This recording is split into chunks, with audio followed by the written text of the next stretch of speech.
नमस्कार। प्रादेशिक समाचार के साथ मैं नूतन लकड़ा। पहले मुख्य समाचार। प्रधानमंत्री नरेंद्र मोदी ने कहा, भारत तेजी से बन रहा है दुनिया भर के निवेशकों के लिए पसंदीदा निवेश स्थल। संकट में दुनिया लेकिन बड़ी उपलब्धियां हासिल कर रहा है देश। मुख्यमंत्री हेमंत सोरेन ने सरायकेला खरसावां में नए अनुमंडलीय कार्यालय भवन और मॉडल डिग्री कॉलेज का किया उद्घाटन। 187 योजनाओं का हुआ शिलान्यास। 15 नवंबर को देश भर में समारोह का आयोजन करेगा जनजातीय कार्य मंत्रालय। केंद्रीय मंत्री अर्जुन मुंडा ने कहा, युवाओं को राष्ट्रीय गौरव के संरक्षण की मिलेगी प्रेरणा। और खेलो इंडिया जोनल वुशु महिला लीग प्रतियोगिता रांची के होटवार स्थित मेगा स्पोर्ट्स कॉम्प्लेक्स में 17 नवंबर से होगी आयोजित। और अब समाचार विस्तार से। प्रधानमंत्री नरेंद्र मोदी ने कहा है कि भारत तेजी से दुनिया भर के निवेशकों के लिए पसंदीदा निवेश गंतव्य बनता जा रहा है।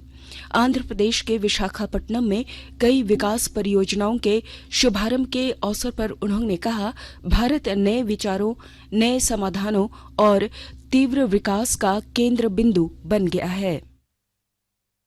इंफ्रास्ट्रक्चर का इंटीग्रेटेड व्यू पीएम गति शक्ति नेशनल मास्टर प्लान की वजह से संभव हुआ है। गति शक्ति प्लान से न सिर्फ इंफ्रास्ट्रक्चर निर्माण की रफ्तार तेज हुई है, बल्कि इससे परियोजनाओं पर लगने वाला खर्च भी कम हुआ है।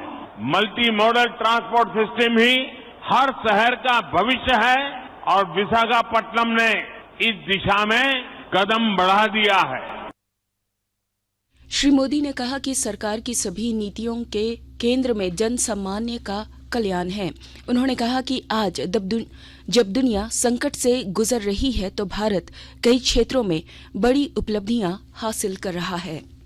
प्रधानमंत्री नरेंद्र मोदी ने आज तेलंगाना में रामागुंडम उर्वरक और रसायन लिमिटेड आरएफसीएल संयंत्र राष्ट्र को समर्पित किया। आरएफसीएल का संयंत्र बंद होने के 2 दशक पश्चात नवीनीकृत आरएफसीएल को देश में प्रमुख उर्वरक संयंत्र के रूप में विकसित किया गया है। नीम की परत वाले 12,70,000 मीट्रिक टन यूरिया की उत्पादन क्षमता के साथ आरएफसीएल ऐसा पहला प्रमुख संयंत्र है जहां उत्पादन शुरू हो गया है।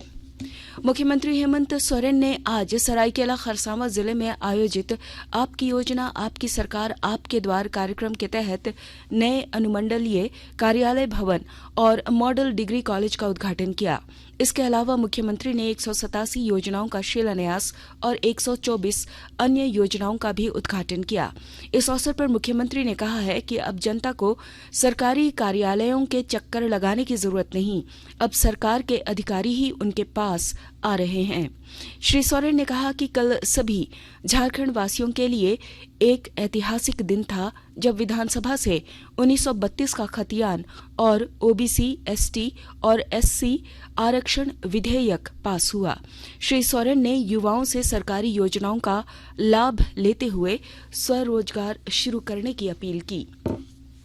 केंद्रीय मंत्री और भारतीय जनता पार्टी के वरिष्ठ नेता अर्जुन मुंडा ने राष्ट्रपति द्रौपदी मुर्मू पर कथित आपत्तिजनक टिप्पणी के लिए तृणमूल कांग्रेस नेता और पश्चिम बंगाल के मंत्री अखिल गिरी की निंदा की है। श्री मुंडा ने आज नई दिल्ली में पत्रकारों से बातचीत में कहा कि तृणमूल कांग्रेस नेता ने राष्ट्रपति पद का अपमान कर देश की छवि खराब की है। इसकी जितनी भी भर्त्सना की जाए कम है और मुझे ऐसा लगता है इनके बयानों के पीछे में भी वहाँ की सरकार का एक सोची समझी षड्यंत्र का हिस्सा है कि देश के आदिवासियों को कैसे बदनाम किया जाए और ऐसा बयान दे करके देश को कैसे बदनाम किया जाए। यही कारण है कि उसके मंत्री इस तरह के गंदी बयान दे करके देश का सम्मान खराब करते हैं।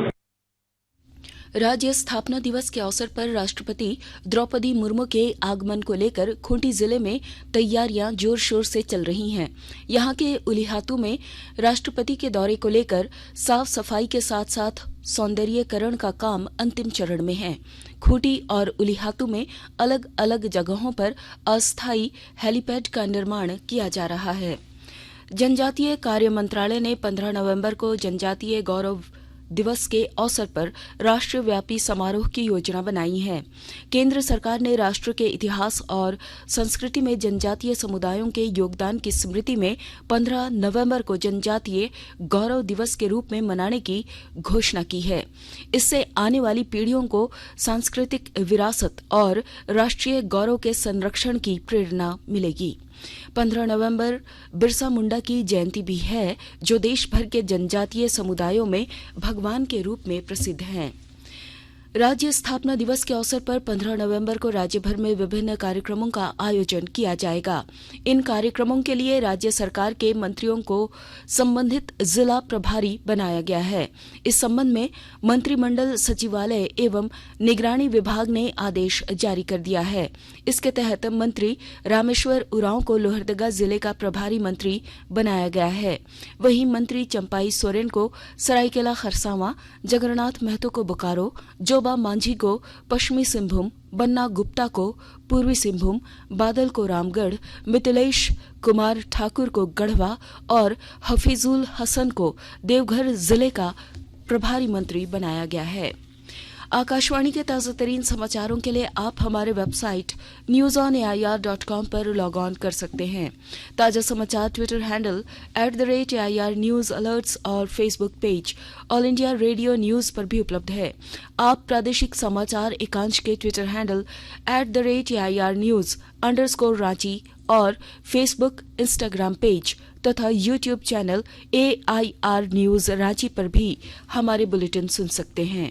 प्रादेशिक समाचार आप आकाशवाणी रांची से सुन रहे हैं। सरकार ने कहा है कि खाद्य तेल सहित आवश्यक वस्तुओं के मूल्य में पिछले वर्ष के मुकाबले इस वर्ष अक्टूबर में कमी आई है। पिछले 3 महीनों में देश में सूरजमुखी रिफाइंड तेल का औसत खुदरा मूल्य 181 रुपये से घटकर 170 रुपये और वनस्पति घी की कीमत 154 रुपये से घटकर 146 रुपये प्रति किलो हो गई है। लातेहार जिले में मतदाता सूची विशेष संक्षिप्त कार्यक्रम 9 सितंबर से चल रहा है। विस्तृत ब्यौरा दे रहे हैं हमारे लातेहार संवाददाता। लातेहार जिले में मतदाता सूची विशेष संक्षिप्त पुनरीक्षण कार्यक्रम 9 सितंबर से चल रहा है। यह आगामी 8 दिसंबर तक चलेगा। इसके जागरूकता के लिए जिला प्रशासन द्वारा जागरूकता दौड़ का भी आयोजन किया गया। इस दौड़ में पदाधिकारी, एनसीसी कैडेट, छात्र व आम जनता शामिल हुए। उपायुक्त भोर सिंह यादव ने कहा कि युवाओं को मतदाता सूची में नाम जुड़वाने के लिए प्रेरित करने के उद्देश्य से इस दौड़ का आयोजन किया गया है। उन्होंने कहा कि युवक युवतियां अपने मताधिकार के महत्व को समझें, मतदाता सूची में अपना नाम जुड़वाकर आने वाले सभी चुनावों में अपना मत अवश्य दें। मौके पर उपस्थित मंत्रिमंडल निर्वाचन विभाग के अवर सचिव संजय कुमार तिवारी, आकाशवाणी समाचार लातेहार।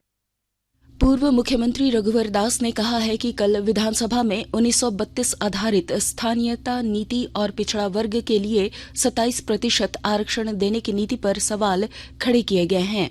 आज दुमका में उन्होंने आरोप लगाया कि हेमंत सोरेन की सरकार ने राज्य की जनता को एक बार फिर से गुमराह किया है। श्री दास ने कहा कि मुख्यमंत्री का विधानसभा में दिया गया भाषण उनकी हताश को दिखाता है। इधर भारतीय जनता पार्टी के पूर्व प्रदेश अध्यक्ष रविंद्र राय ने भी राज्य सरकार के कार्यों में भ्रष्टाचार के आरोप लगाए हैं। श्री राय आज गिरिडीह जिले में राज्य सरकार के खिलाफ किए जा रहे धरना कार्यक्रमों के दौरान पत्रकारों से बातचीत कर रहे थे। श्री राय ने कहा कि राज्य में विकास से जुड़े कोई कार्य नहीं हो रहे हैं। भारत आतंकवाद के लिए धन उपलब्ध कराने की समस्या से निपटने के लिए तीसरे मंत्री स्तरीय सम्मेलन का आयोजन करेगा। गृह मंत्रालय द्वारा यह सम्मेलन 18 नवंबर को नई दिल्ली में आयोजित किया जाएगा। झारखंड पुलिस की सभी इकाइयों में पदस्थापित पुलिस अधिकारी और कर्मचारी 16 नवंबर से शीतकालीन वर्दी पहनकर ड्यूटी करेंगे। इस संबंध में पुलिस मुख्यालय स्तर से आदेश जारी कर दिए गए हैं। यह शीतकालीन वर्दी मार्च महीने तक पहनी जाती है। खेलो इंडिया के तहत जोनल वुशु महिला लीग प्रतियोगिता का आयोजन 17 से 20 नवंबर तक रांची के मेगा स्पोर्ट्स कॉम्प्लेक्स में होगा।